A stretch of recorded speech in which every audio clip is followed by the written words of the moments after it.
Salut, c'est Mogi. Et salut, c'est l'aspirateur. Et LDD. Youpi. Donc là on peut voir, donc on continue notre vidéo sur Dragon Quest, donc c'est la deuxième partie de notre vidéo. Donc là on vous présente quelques petits décors juste pour le plaisir, donc toujours avec une Jessica à moitié à poil parce que ça fait vendre. Et là donc le décor aussi fait vendre parce que c'est un endroit bucolique et ça fait vendre parce que les vacances ça fait toujours vendre, tu vois, donc un endroit bucolique. C'est l'aventure, alors rejoignez-nous au Poitou-Charentes. pour plus d'hommes lézards. La pêche, la randonnée. Et les hommes lézards qui font de la pêche. Et la randonnée. Donc là, alors là, on vous a présenté quelques décors pour vous montrer que le jeu est super beau. Donc on le disait tout à l'heure, le cel shading a été super bien utilisé.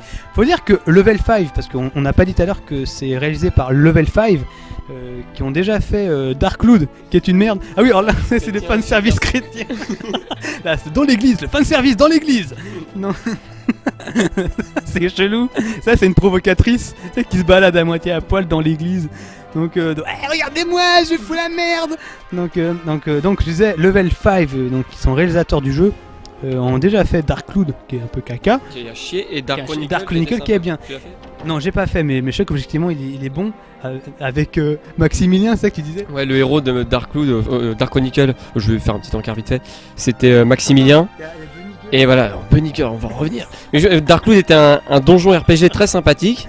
Et donc ils se sont fait connaître grâce à ce jeu surtout. Et ensuite Square Enix est allé les chercher pour Dragon Quest 8, qui réutilise le même style graphique un peu, sauf en ajoutant les éléments typiques de Toriyama.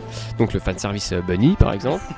Donc ouais, donc je disais, donc là on peut voir, comme je disais tout à l'heure, donc là on a mis cette fois Jessica pour qu'il y ait plus de monde qui regarde ce qu'on fait. On a mis Jessica en Bunny Girl. Donc non, sinon je disais quoi tout à l'heure ? Oui, le Level 5 avec très justement Et Rogue Galaxy aussi, Dark Chronicle. D'ailleurs, on peut savoir que le moteur de Dragon Quest 8 est le même moteur 3D qui avait été utilisé pour Dark Chronicle, en bien sûr amélioré, en plus fin, mais c'est le même moteur qui a ensuite été réutilisé plus tard pour Rogue Galaxy. Et ouais, ils ont fait d'autres trucs. Là, ils vont sortir sur PlayStation 3 en exclusivité, en collaboration avec Sony. Ils vont sortir White Knight Story, donc dont on en attend beaucoup. Mais dont on a un petit peu peur quand même parce que les combats ont l'air un peu mous du bulbe. Mais bon, on peut s'imaginer que comme c'est eux qui le sortent, donc on peut espérer un bon jeu. Le problème avec Level 5, c'est qu'ils ont toujours fait des jeux assez bons, mais avec des défauts assez récurrents. Par exemple, Dark Chronicle, il y avait ce problème de rythme et ce problème d'avoir l'impression de faire toujours la même chose, très répétitif avec les donjons qui se répétaient. Dans Dragon Quest, il y a aussi ce problème de rythme où on a l'impression que tout est très lent et finalement on court après quelque chose qu'on voit jamais. Dans Rogue Galaxy, c'était aussi le côté très lourd avec des donjons très chiants, parfois moches, et il y avait toujours quelque chose qui clochait en fait dans les jeux Level 5. Dragon Quest 8 étant probablement le plus réussi parce qu'il y a l'expérience de Square Enix et l'équipe de Dragon Quest derrière, mais Level 5 tout seul, c'est pas forcément... D'ailleurs, Level 5, c'est eux qui vont développer Dragon Quest 9 sur Nintendo DS. Donc le Protector of the Stars, enfin je m'en souviens plus du sous-titre exact. Protector of the Stars. Donc l'épisode exclusif à la DS qui a l'air d'être bon finalement. Bon, ça fait juste un peu chier que ce soit sur DS. C'est mon avis personnel. J'aurais préféré voir ça sur une console de salon. Mais bon, faut dire que c'est normal. L'économie de marché a changé. Maintenant la DS elle s'est vendue comme des petits pains. Ça aurait pu être pire, hein, ils auraient pu le sortir sur Wii.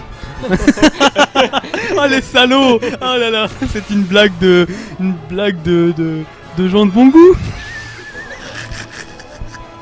Donc voilà. Donc sinon, t'as aussi là on peut voir le système de combat qui est très intéressant. Bon, même s'il est assez basique, il reste très intéressant. On pouvait faire un système de tension qui permettait, lorsqu'on chargeait, pouvoir donner des coups plus puissants.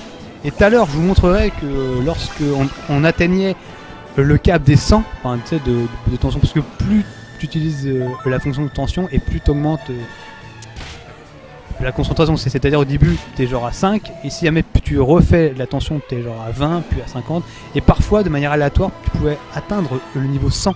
Genre, et quand t'arrivais au niveau 100, c'est sympa parce que le héros prend en fait une allure toriyamesque classique puisqu'il a une gueule Super Saiyan où il perd son bandana et les cheveux qui montent vers le...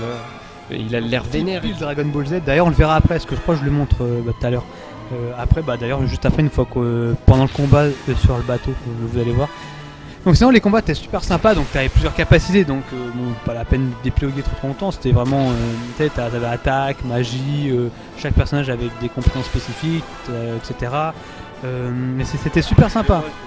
Petit bémol, peut-être les combats étaient c'était assez répétitif parce que bon, comme c'est très basique en fait, vers la fin du jeu ou même pendant une bonne partie du jeu, ça se limite souvent en fait à faire des attaques et des attaques sans faire grand chose d'autre quoi.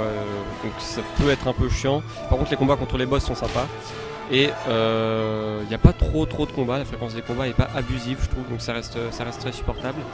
Et par contre c'était assez dur quand même, au début il fallait vraiment faire du level up pour pouvoir s'en sortir. Tu pouvais te faire tuer. C'est pour ça que c'est pas un jeu finalement si facile, et pourtant il a été très bien accueilli en Europe. Ouais, le style Toriyama grave, et surtout il y a aussi une grosse campagne de pub parce qu'on voyait des pubs à la télé, des pubs dans les magazines. Je sais qu'en France il a vraiment marché, il était resté même premier des tops pendant plusieurs semaines.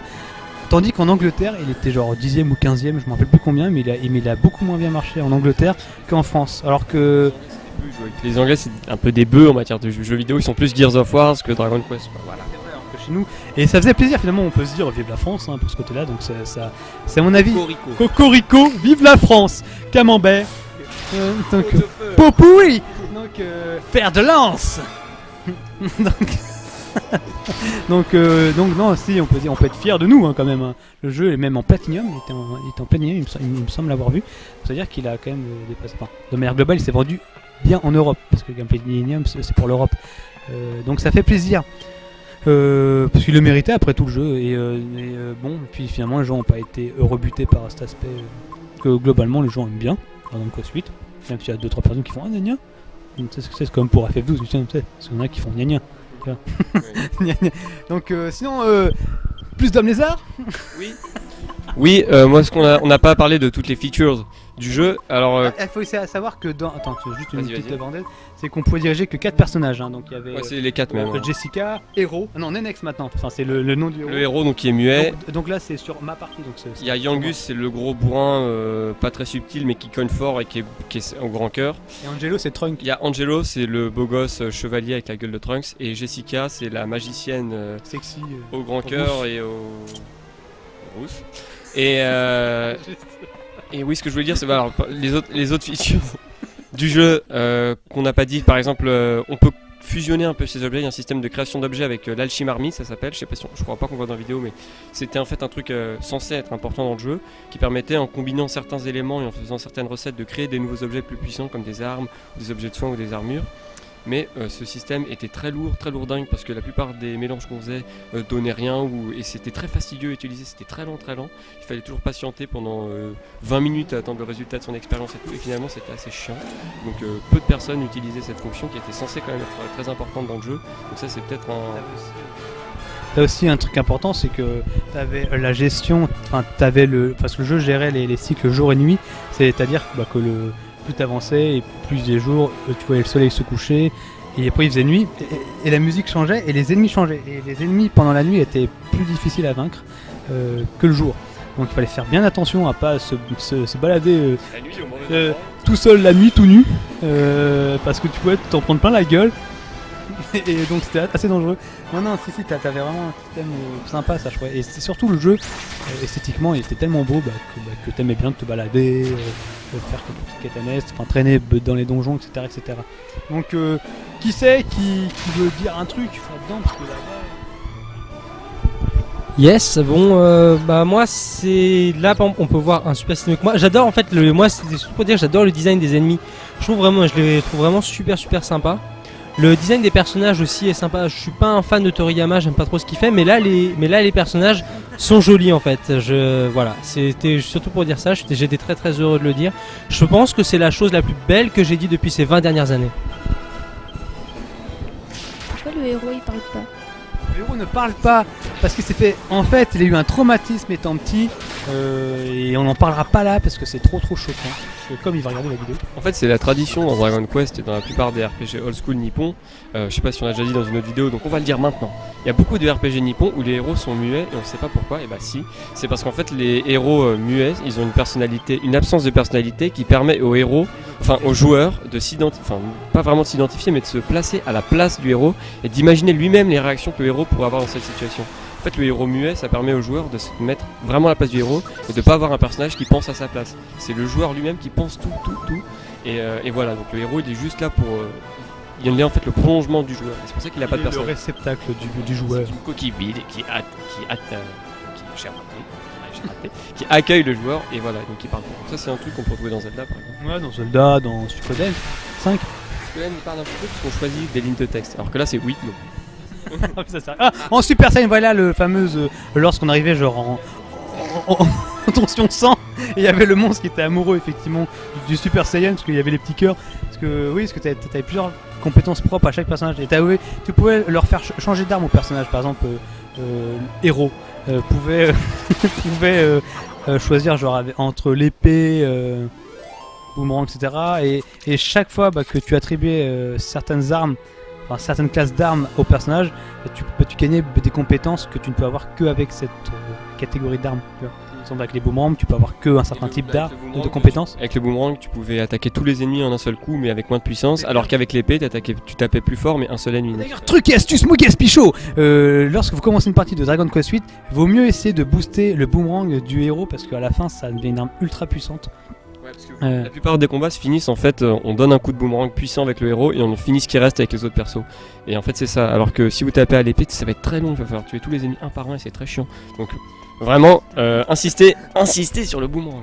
Insistez sur le boomerang, plus de boomerang bientôt. Alors là, ouais, oui, alors là on va voir le Smilodon, c'est l'espèce de monture que vous pourrez...